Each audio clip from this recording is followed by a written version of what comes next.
So I'd like to quote something. And the raven, never flitting, still is sitting still.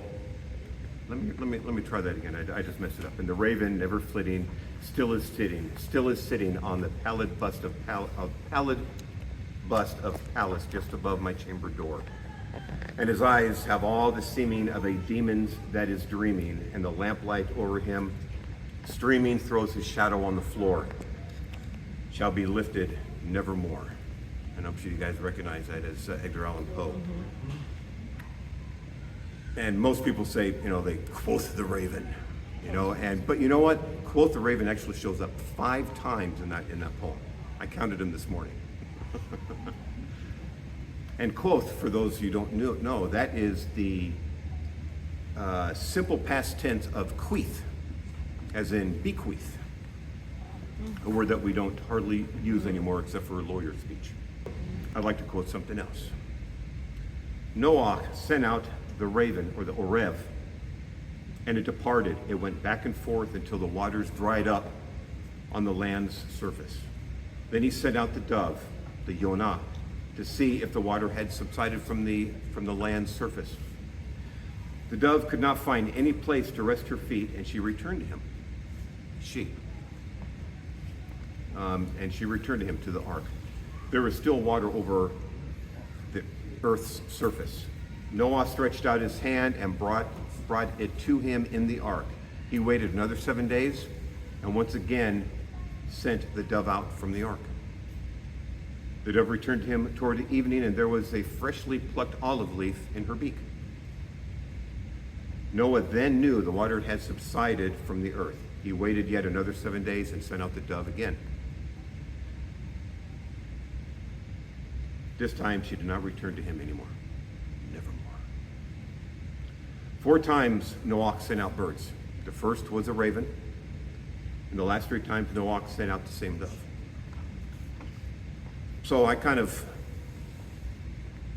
wanted to explore why he sent a raven and only once, and then why he ended up sending the dove.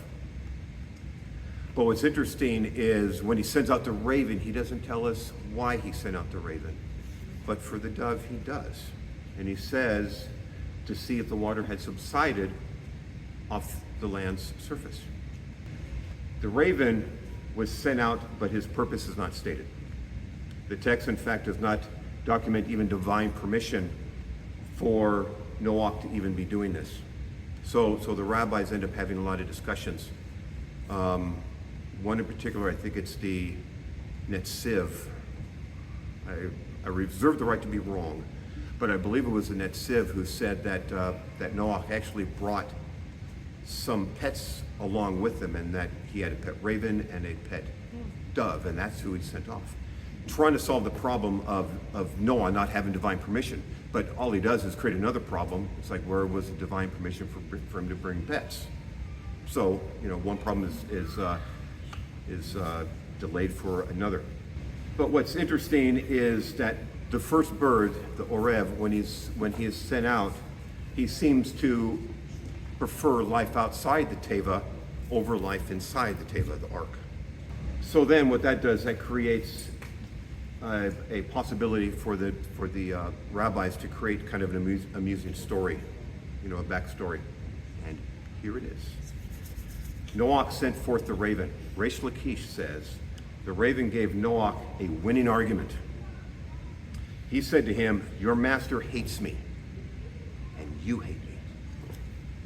Since your master commanded 7 pairs to be taken of the clean animals, and only 2 of the unclean, of my kind. But yet, you chose to leave the species of which there are 7 pairs, and you sent out one which there are only 2. Should the angel of heat or cold smite me, would not the world be short one kind? Perhaps you desire my wife. Now here's a perfect story, or a perfect example of how rabbinic stories and midrashim do not necessarily have to be taken as fact. They are designed to create a moral change in us, the reader, and others are designed to highlight an anomaly that is found within the biblical text. So while the story certainly accents the rabbi's sense of humor, the fact remains the raven has a bad rap. The raven was sent out without any stated reason. So what I'm saying is that the parallelism between the raven and the dove, the dove just isn't there. There's no parallelism. But the raven, in the midst of its bad press, still holds a necessary and holy function in our world, because it miraculously assisted a prophet in Noach's distant future. It's the ravens that brought food to the prophet Eliyahu when he hid from King Ahav during the 7-year drought. And that comes from 1 Kings. Even unclean as it is, it continues to serve its creator, and its obedience saved the life of a holy prophet.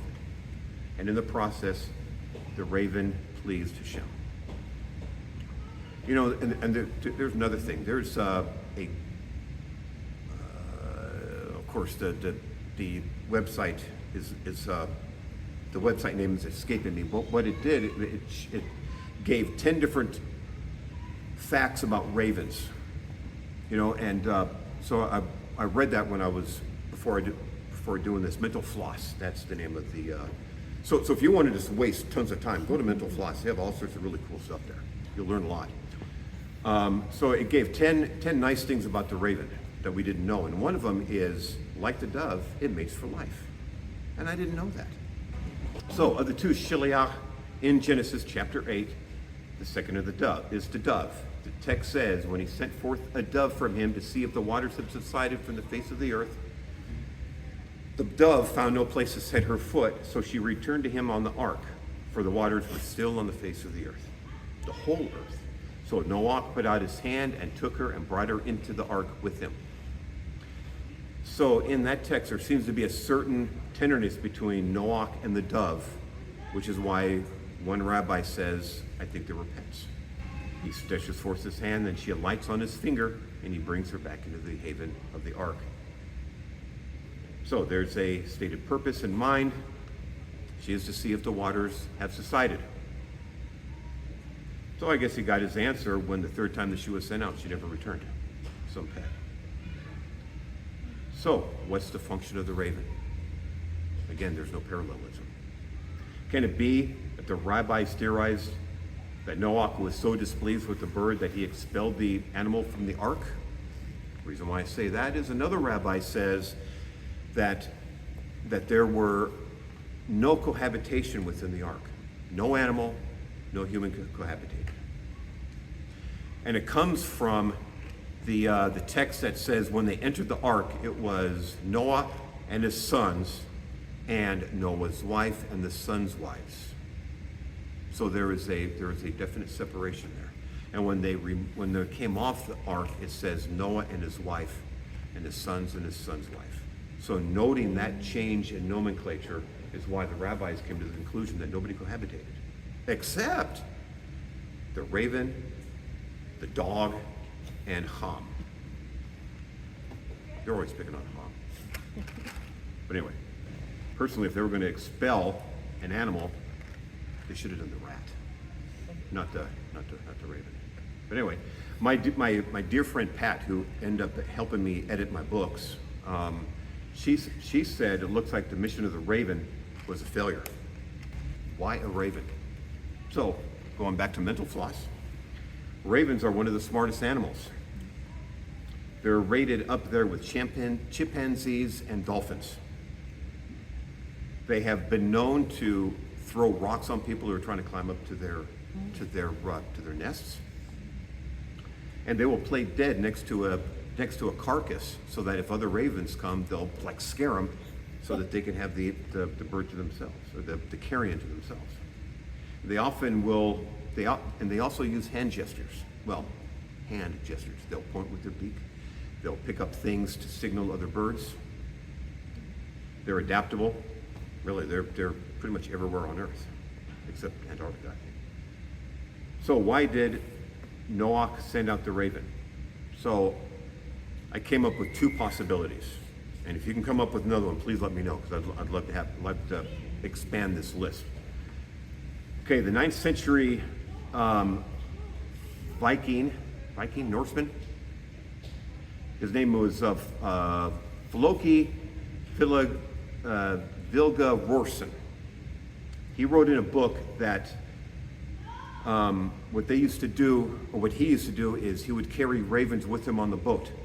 So that as he was going along, he would release a raven, and the raven would circle around the boat, kind of to and fro, looking around.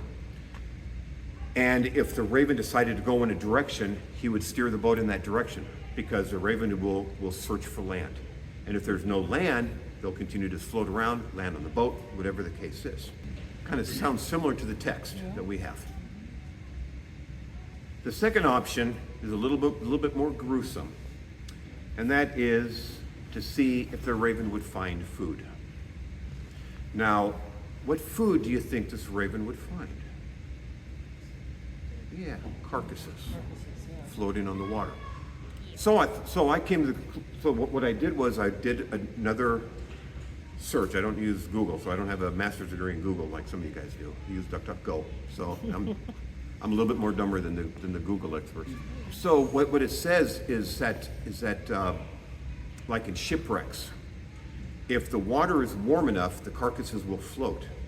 If the water is too cold, they get covered with this waxy substance. It's the oils in the skin react to the cooler water and create this wax, and that actually causes the carcass to sink. And where is Noah? In warm waters.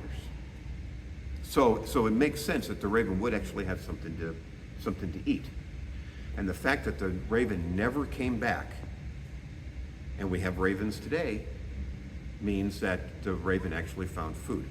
Unless, of course, they were correct, and the raven actually did have relations on the boat, and there were eggs on the boat. So either way, we have ravens. So returning to Reish Lakish's story, the raven felt worthless since he was considered an unclean bird. We must recognize that God created all of us, clean, unclean, with a purpose and a divinely inspired function. We cannot allow anyone to feel as the raven felt, including ourselves. We don't want to miss the boat. That's another dumb pun. Okay. We must remember we were all created in the image of God, and this will make it easier to remember that everyone is important. There you go. I got a clap. Okay. Ben Azai used to say, "Do not scorn any person, and do not disdain anything. For there is no person who does not have his hour, and there is no thing that does not have its place." And that comes from Pirkei Avos 4:3. And good Shabbos.